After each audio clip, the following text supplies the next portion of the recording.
la falta de educación financiera nos ha hecho ponernos en manos de asesores de sucursales que hacían con nosotros lo que querían. O visto al revés, hacían con nosotros lo que querían porque no había ningún juicio crítico por nuestra parte, ¿no? O sea, si a mí el asesor de la sucursal me quiere vender un producto que a todas luces no bate al índice, ¿no? Que uno de los objetivos que tiene que tener pues imagínate, un fondo de inversión que aspira a eso, ¿no? A hacerlo mejor que el índice, que la mayoría pues tiene ese objetivo. Pues es efectivamente ganar más, subir más que lo que suba el índice de referencia de ese mercado, ¿no?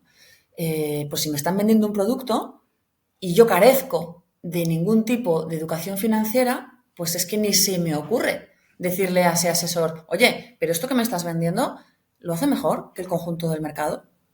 Está batiendo al índice, porque es que hay otros productos en el mercado en los que podría estar invirtiendo, además del tuyo, que es el que te está dejando comisión a ti, que a lo mejor sí que suben, ¿no? Más de lo que debería, o sea, suben más que el tuyo para empezar y sube lo que debería subir, que es más que el índice, ¿no?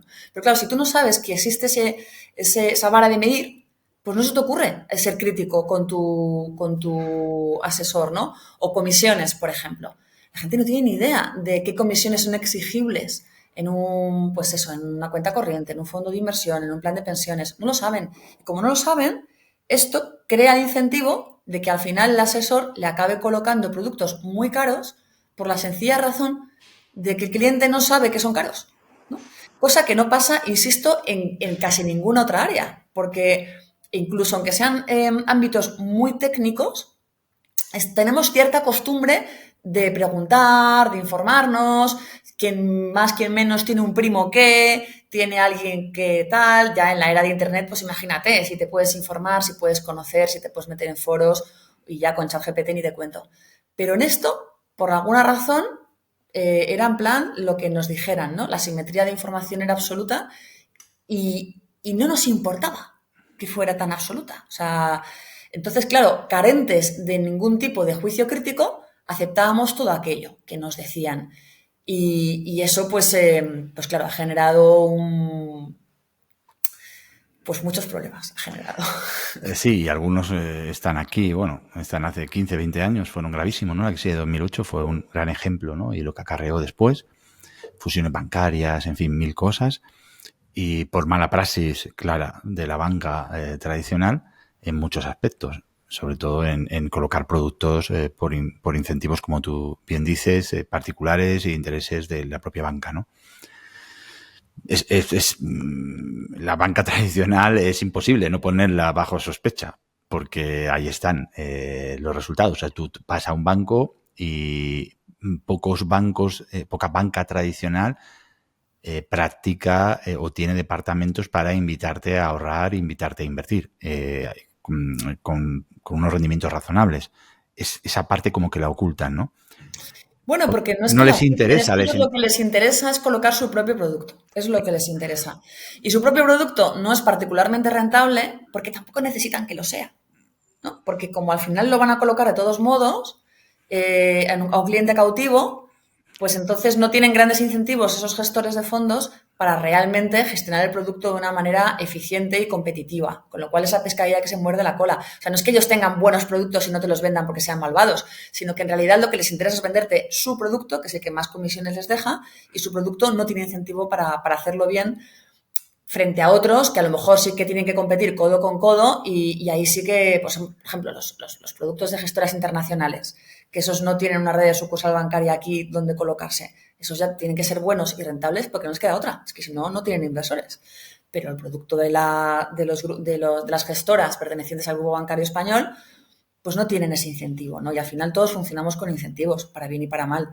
Entonces, también hago una reflexión y es que hay veces cuando hablamos mal de nuestros políticos, me da igual el color que sean, o cuando hablamos mal de la banca, o cuando siempre pienso, bueno, son un reflejo también de nosotros como por sociedad. supuesto, por Y es un supuesto. poco, insisto, pescadilla que se muerde la cola, ¿no? Porque ellos nos han tratado así porque nosotros les hemos permitido que nos traten así. También es un poco nuestra responsabilidad Totalmente. adquirir los conocimientos mínimos para que luego ellos no nos traten de esa forma o no nos coloquen el producto que ellos quieran. Que yo entiendo que no se hace educación financiera ni económica siquiera en los colegios, que lo tenemos difícil, ¿no? Porque se nos forma muy bien en otras áreas del conocimiento y esa, por lo que sea, se descuida. Pero tenemos que intentar ponernos las pilas porque va en nuestro propio beneficio. Nadie va a cuidar de nuestros intereses mejor que nosotros mismos. Entonces, vas a ver tú, como en el momento en que nosotros aprendamos un poquitín y le apretemos las tuercas a nuestro asesor de la sucursal, si es que queremos seguir recurriendo al asesor de la sucursal, empezaremos un poco a cambiar esa dinámica, ¿no? De, bueno, pues ahora ya no me vas a colocar el producto que tú quieras, porque me voy a dar cuenta. Yo sigo pensando, es una hipótesis muy personal, que hay un problema de... hay una explicación, más que un problema, hay una explicación en por qué estamos así. Y para mí tiene que ver con creencias alrededor del dinero y que tienen que ver también con pensamientos relacionados con la sociedad, con la política y con muchos factores en el que, bueno, pues ha sido más interesante durante muchos años culturalmente poner el foco en otro lugar, ¿no? Y parece que el tener un pensamiento de una cierta ambición, en el mejor sentido de la palabra, alrededor de sacarle un rendimiento a tu dinero, de tener un pensamiento de inversor, una mirada de inversor, pues es que tú ponías el foco en el dinero y el dinero no era lo más importante. El dinero no es lo más importante, ¿no? Yo te hablo de que creo que hay mucha creencia limitante alrededor de esto, porque en el ámbito de las ventas, que en el que más me muevo yo, lo hay clarísimamente.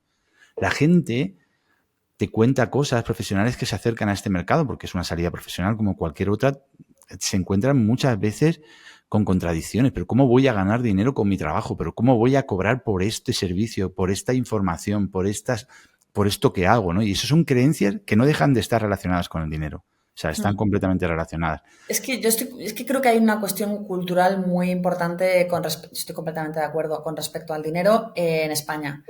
Está feo hablar de dinero, Claro, si te das claro, claro. cuenta, ¿no? La gente no habla de dinero, es como de mal gusto. Pero no te lo han dicho a ti en casa, porque a mí me lo han llegado, creo recordar que me lo han llegado a decir en casa, eso mismo. Es decir, no se habla de dinero en la mesa, no se habla de dinero. Incluso muchas familias, no ha sido mi caso, no ha sido mi casa particular, pero sí que lo he escuchado en otras casas de amigos, ¿no? En mi casa particular se hablaba de todo, de los problemas económicos, de las dificultades para comprar la ropa, eso era. Pero en muchos otros sitios, sobre todo allí donde a lo mejor no había dificultades, de dinero no se hablaba. Porque hablar de dinero era de mala educación. Entonces, claro, con esa conciencia alrededor del dinero es difícil que la gente se acerque con voluntad de aprender y de sacar el máximo rendimiento a sus ingresos, al dinero, ¿no? Por eso digo que hay un trabajo de concienciación alrededor de todo esto muy, muy importante, porque no tiene nada de malo ni cobrar por nuestros servicios, ni vender nuestro talento, ni vender nuestros conocimientos, igual que tampoco tiene nada de malo tener una mirada de querer sacarle rendimiento a nuestros productos, entre otras cosas, porque es nuestra obligación. Y ahora hablaremos de conceptos básicos económicos que tienen que ver con el ahorro, la inflación, etcétera. Hablaremos de estos detalles, pero es que además es responsabilidad nuestra hacerlo por nuestro propio, por protegernos, por proteger hasta nuestro propio trabajo, ¿no? Uh-huh. No, sí, definitivamente yo creo que tenemos que empezar a ver el dinero desde otra perspectiva, que no es malo hablar de dinero, no es malo hablar del dinero que tenemos, del dinero que queremos, de qué queremos hacer con el dinero que ya hemos ahorrado, cómo gestionarlo. Son temas que son un poquito tabú, de los que la gente además no sabe y quizá deberían estar más sobre la mesa. Para que precisamente pudiéramos poco a poco, entre todos, ir alcanzando una cultura financiera mejor, ¿no? Porque, oye, al final, muchas veces aprendemos de las cosas pues gracias a la experiencia de los demás. Es lo que te decía antes del médico. Pues ninguno somos médico, ni hemos hecho medicina, pero a lo mejor tenemos 3 o 4 ideas en la cabeza, porque quieras que no, si nuestra prima, nuestro cuñado o nuestra hermana pues ha pasado por una enfermedad o ha tenido según qué problema médico, pues al final... Pues mira, ya sabes que esto es esto y que se cura con esto otro o que tal tratamiento existe o es posible, porque de eso sí que se puede hablar. Pues con el dinero igual hay que ponerlo otra vez entre los temas de conversación y no tener problema de decir, oye, pues quiero ganar más dinero, ¿qué puedo hacer? O mira, he ahorrado esto, ¿qué me recomendáis? ¿En qué invertís vosotros? ¿Os ha ido bien? ¿Os ha ido mal? Totalmente, y además es que es sencillo de entender. La humanidad ha llegado donde ha llegado porque las ideas compartidas, los conocimientos compartidos, voy a traer aquí un concepto de economía, tienen el potencial de capitalizarse de forma compuesta. Es decir, tú compartes una idea con un amigo, otro amigo comparte una idea contigo y no tiene nada, y no podríamos hacer una analogía con compartir. Yo te doy 50 euros y tú me das 50 euros, porque al final los dos tienen 50 euros. Pero cuando compartimos ideas y compartimos conocimientos y compartimos experiencias, estamos potenciando a los demás, ¿no? Entonces, acercarnos a eso es y ha sido la base de crecer como humanidad, de crecer como especie. Pero fíjate, estamos hablando un poquito de dónde partimos, ¿no? Y hablamos de que siempre hemos tenido dificultades para acceder a la información sobre el dinero y un sesgo cultural. Ahora yo tengo otra preocupación que te pongo sobre la mesa y es, ahora hay demasiado ruido, Clarisa, muchísimo ruido. Ahora hay una cantidad de información y yo creo de gurús financieros en todas las redes sociales, en YouTube, en Instagram, en TikTok, en no sé qué, que nos vuelven a generar otro problema. ¿Por qué? Y es la pregunta que te quiero lanzar.